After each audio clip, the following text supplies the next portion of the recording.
Aawe, a town altogether of a Yoruba stock with a rich cultural influence which is closely knitted to Ile-Ife, the cradle of Yoruba civilization, is located in the Afijio local government area in Oyo State of southwestern Nigeria.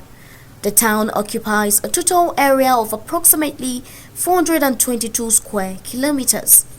The town, Aawe, shares in the multiplicity of rivers and streams flowing in a north-southerly direction and nourishing the many farms, fishing enterprises, industries, and commercial endeavors which define the profession of most of its people. Like most Asian towns, their origin is usually anchored on narratives of ancestral foundings.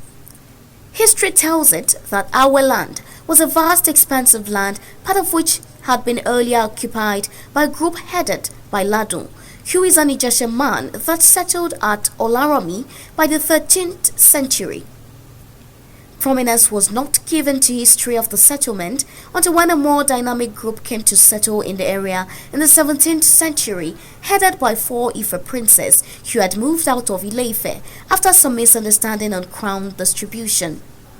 It is said that Ifa told them to settle beside an Aruwewe tree, from where the name Aawe had been derived, a tree that is today revered by the indigents of the town.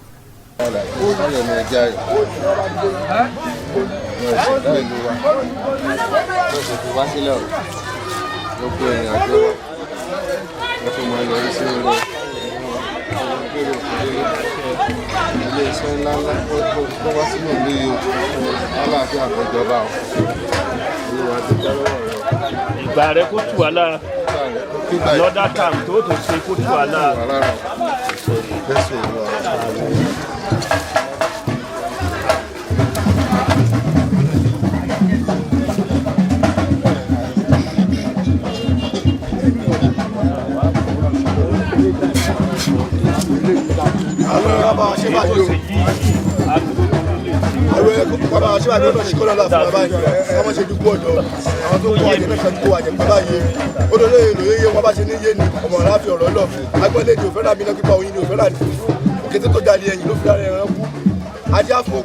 ìgbà tó ti kọ́ lọ́wọ́ bá kọ́lé ayé olóhùn ojú Yorùbá táyé ṣe wọ́n láì ní Yorùbá táyé ṣe láì lárẹ̀mọ̀ olóhùn lárẹ̀mọ̀ olórúkọ àrẹ̀mọ̀ rẹ ti jẹ́ olóṣì àwọn aláyẹ̀wò ló lè jù sí táwọn ó lé lẹ́ẹ̀kejì ọ̀wẹ̀ ó dún lóye lòye yóò wọn bá ṣe ní yé ni ọ̀mọ̀ràn láti fi ọ̀rọ̀ lọ agbọ́nlé wọn ò fẹ́ràn àbínú pípa oyin ni ò fẹ́ràn àdì ètò tó yára ẹ̀yìn ló fi ra ẹran kú ajé àfọ̀nsọ aláṣẹ rẹ̀ ìgbà tó láyé ẹgbẹ́ sí ilé mọ́di olóhùn ojú Yorùbá táyé ṣe wọ́n láì tó Yorùbá táyé ṣe lárẹ̀mọ̀ òtálá lòun lárẹ̀mọ̀ olórúkọ àrẹ̀mọ̀ rẹ ti ń jẹ́ oníyà àwọn aláìláwọ̀ nílé jẹ̀yà táwọn ànímọ̀ yàrá ìlú yìí àṣẹwà ẹlẹ́kẹta wẹ̀wẹ̀ odò yẹ wọn bá ṣe ní yé ni ọmọràn láàfin ọ̀rọ̀ lẹ̀ agbọ́nlé ni ò fẹ́ràn àbínú pípa oorun ni ò fẹ́ràn àdì fùfù kìtó tó jáde ẹ̀yìn ló fi náà ẹran kú adé àfọ̀ Ọ̀rúnmìlà àti bàbá ti kọ̀ lóhùn wọ́n kárí ayé wọ́n lóhùn oúnjẹ ẹ̀rọ atáyéṣe wọ́n láìjọ ọba táyéṣe láì lárẹ̀ mọ́ olóhùn lárẹ̀ mọ́ ló kàlà rẹ̀ ti jẹ́ ó ní ewé lérè àti mo lówé lérè mo lájé mo láya mo níre gbogbo mo láìkú tí ṣe bá lé ọ̀rọ̀ ó lanu kó tó rin àwọn kúṣẹ́ rẹ̀ ni ó ní àtiṣẹ́ o bàbá àti ìyá àtiṣẹ́ o bàbá àti ìyá èmi bá mọ̀ lé wọn mi ò níyàwó gbogbo ò ní mọ̀ṣẹ́ o àdìmọ̀ yà o kíbi lọ kíbi lọ kábíyèsí máa kẹ́kọ̀ọ́ àjẹpẹ́ o kọ́mọ̀ fọwọ́ ṣèlú kọ́mọ̀ fìyàwó ṣèlú o kọ́mọ̀ fi gbogbo kẹtẹ́ ní tó mi tí ó mi fún ọ̀bì ṣèlú o gbogbo àwọn olóyè gbogbo àwọn alága náà ń darí Awẹ́ kí nǹkan wọn wá dá o kí nǹkan wọn dá o kí nǹkan wọn dá o kí nǹkan wọn dá o.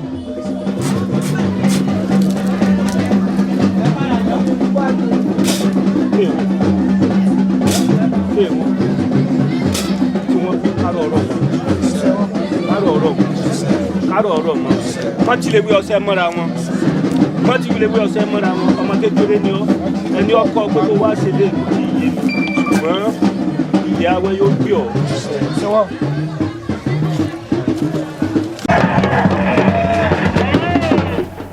The town thrived and expanded, leading to some indigents living in search of greener pastures. Aawe Day is a day that brings together all indigents, both home and away, to celebrate their roots in unity.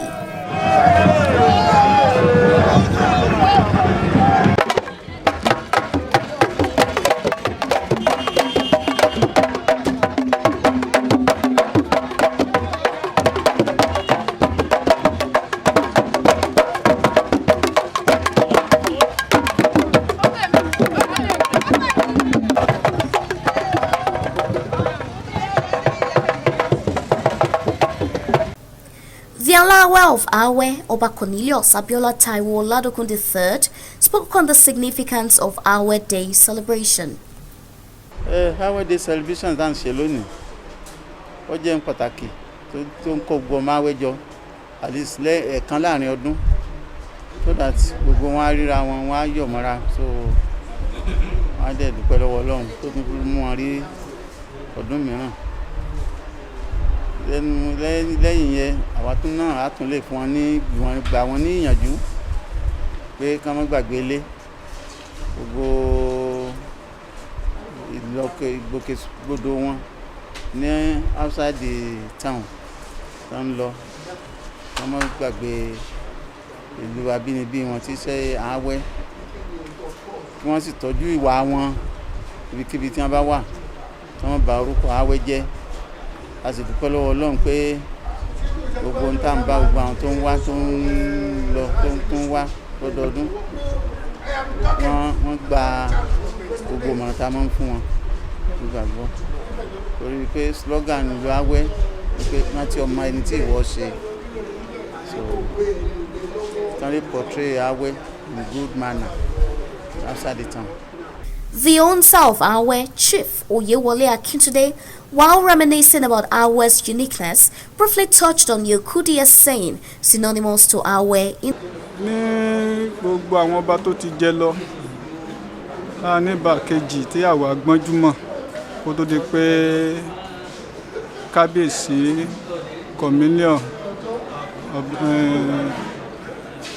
Cornelius Taiwo Alawe of Aawe tó wà lórí ipò lónìí.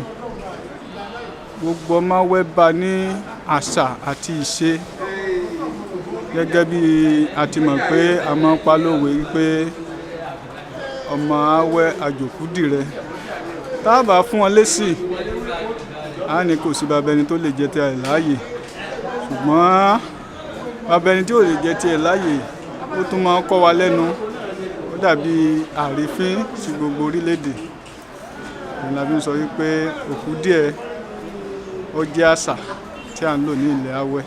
The Aawe Day 2020 event started off on a grand note at the palace where masquerades danced and displayed to people's delight.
Then a procession led by Aawe and his chiefs headed to the Igbale Egungun, known as Masquerade's domain, and according to tradition, no woman was allowed inside, nor were cameras allowed.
After, on we moved to Shogidi Lake, where it is believed that the goddess Shogidi resides.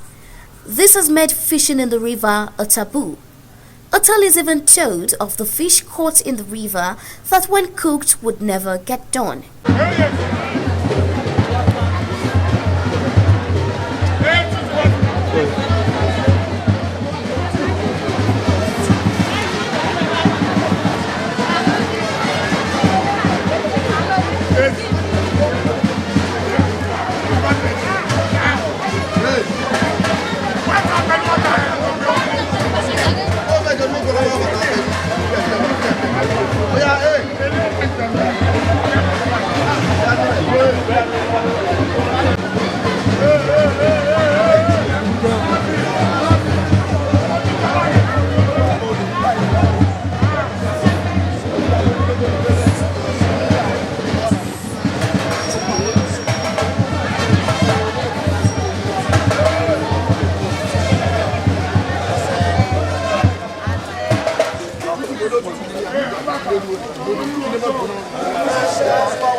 Olori of Aawe Land, Olori Oluyemisi Taiwo, spoke on the historical significance of the lake and the Aruwewe tree. Ògidì jẹ́ odò tó ṣe pàtàkì ní ìlú Awẹ́. Ìlú tí kò bá sí omi tàbí kò sí iyè. Water is life, and odò Ṣògidì òun ló ti ń ṣe eléyìí fún Awẹ́ láti ọdún tí Awẹ́ ti wà. Ibẹ̀ láti rí omi mu, láti rí omi lò. Ó wá yàtọ̀ sí yẹn, ó wá jẹ́ omi tó jẹ́ bí ìwòsàn ní ìlú Awẹ́. Kò sí nǹkan tí ẹ wá àbí tẹ́ ẹ béèrè nípasẹ̀ omi yìí tí ò ní tún ṣíṣe. Kò ìgbàgbọ́ gbogbo ọmọ Awẹ́ ló rọ̀ mọ́ odò yìí pé ó jẹ́ ẹni tí ó máa ń ṣe nǹkan fún wọn ní pàtàkì pẹ̀lú àṣẹ Elédùmarè. Ìdí igi Arúwẹ́wẹ́ ó jẹ́ ìdí pàtàkì sí ìlú Awẹ́ nítorí lára igi yìí ní orúkọ Awẹ́ jáde. Tẹ́ bá wò wọ́n ní Arúwẹ́wẹ́ tó ìfẹ́ láti mú orúkọ Awẹ́ jáde ní ìwé láti ṣe ní Awẹ́. We then marched back to the palace where the Alawe received guests, among which were the CEO of Metropolitan Broadcasting Services, owner of Impact Business Radio, IBR, and Impact Africa Television, IATV, Dikin Owolabi Oladejo, and many others.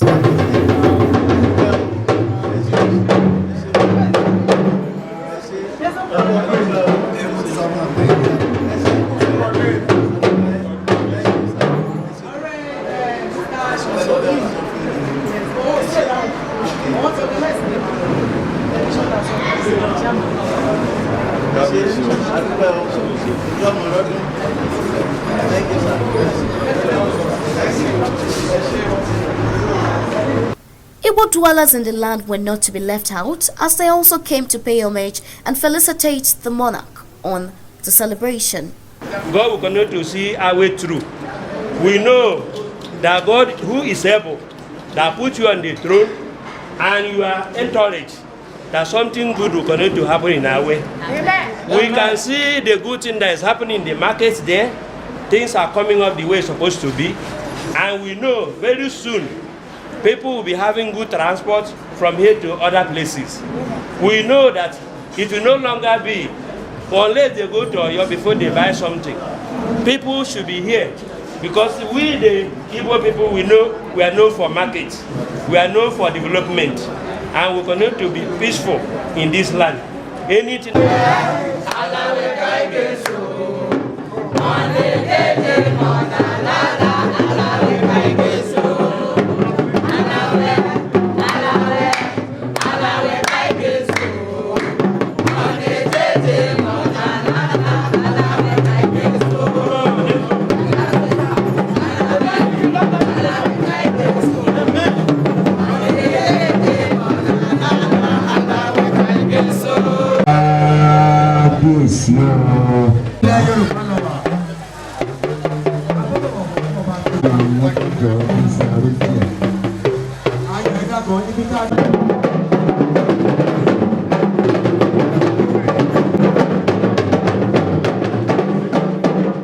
Highlight of the occasion was the award presentation ceremony that wrapped up the 2020 celebration of Aawe Day.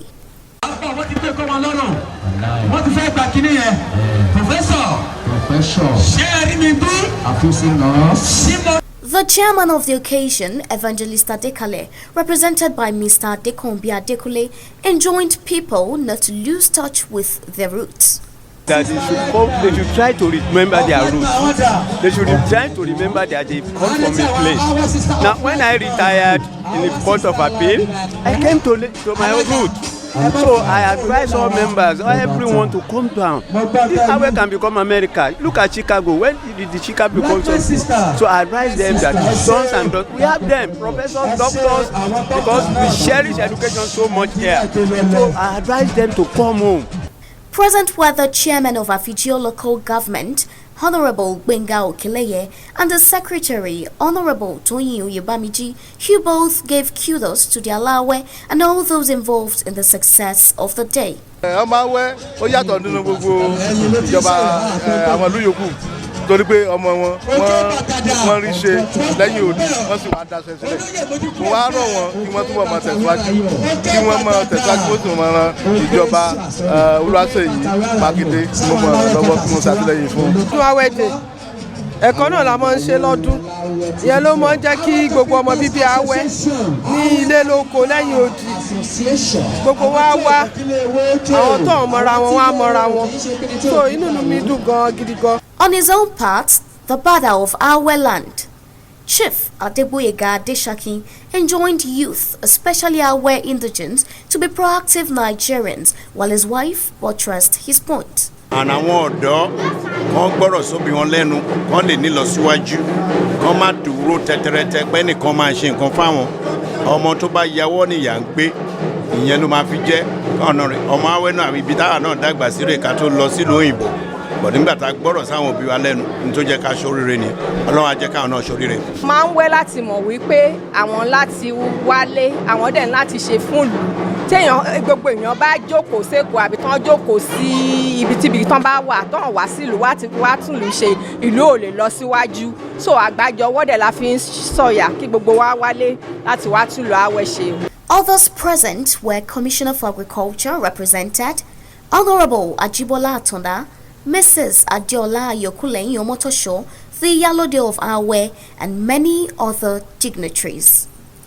The importance of the celebration cannot be overemphasized, as expressed by the indigents of the town. This is my roots, this is where I come from, and we don't want to lose the orientation of the background of where we come from. ní ìpínlẹ̀ Ọ̀yọ́ lónìí tí a bá ti mú ìlú Ìbàdàn tán ìlú Aawe ní iléeṣẹ́ tún kù kò sí nílùú mi mọ́ so a tún fẹ́ máa lo òkè ni torí àwọn míì náà tún ti ń lé wa ìlú Aawe ní gbogbo àgbáyé kò síbi tá a dé tá a ti borúkọ rẹ̀ nítorí ìdí èyí mo rọ àwọn ọmọ Aawe tí wọ́n ń bẹ lẹ́yìn odi kí wọ́n wálé káwọn náà wá dá iléeṣẹ́ sílẹ̀ Ọlọ́run yóò sì ràn ìdìkọ̀ọ̀kan wa lọ́wọ́. Every individual were brought down on their knees begging God for favor. Everywhere we locked down. We were all stuck indoor. Thank God for Governor Seyi Makinde, our strong man of Oyo State, and his wealth of experience. A lot of people will have died of hunger in this our state. I came here just to experience what Aawe Day looks like and how fun it is and what actually meant the Aawe Day celebration. The Aawe of Aawe land had a message for the traditional rulers and Nigerian youth. Ìmọ̀ràn wa fún àwọn lọ́balọ́ba kò ní pé kán súnmọ́ àwọn èèyàn wọn kán sì jẹ́ káwọn èèyàn wọn náà nílùú kọ̀ọ̀kan kán súnmọ́ wọn kán má jìnnà sí wọn kán lè máa fún wọn ní ìmọ̀ àgbà lóòrèkóòrè kán sì ṣọ́ra fún òṣèlú torí pé ìjọba kan bọ̀ ìjókòó ọba ìlú ó sì wà bẹ́ẹ̀ náà so kán ṣọ́ra fún òṣèlú kán sì ṣọ́ra fún ọ̀rọ̀ ẹnu tó lè dárúkèrúdé ilẹ̀ ní Nàìjíríà torí pé ìlú abínibí wa ní Nàìjíríà àníbòmí ta lè sá lọ ó sì lè já wípé ọ̀pọ̀ lè nú wọn ní wọn bá fẹnu dálẹ̀ tán ní àwọn olóṣèlú wọn sá lọ bòmí bẹ̀ tán lọ́balọ́ba wọn rí bí sá lọ ṣùgbọ́n tí wọ́n máa bá àwọn èèyàn wọn sọ̀rọ̀ pé pẹ̀lẹ́pẹ̀lẹ́ ilé ayé gbà ká ní sùúrù fúnra ẹni. Truly, the saying that culture of a nation resides in the heart and soul of its people rings true of indigents of Aawe land. There is no doubt that the 2020 Aawe Day celebration is a memory that will remain evergreen in the minds of all.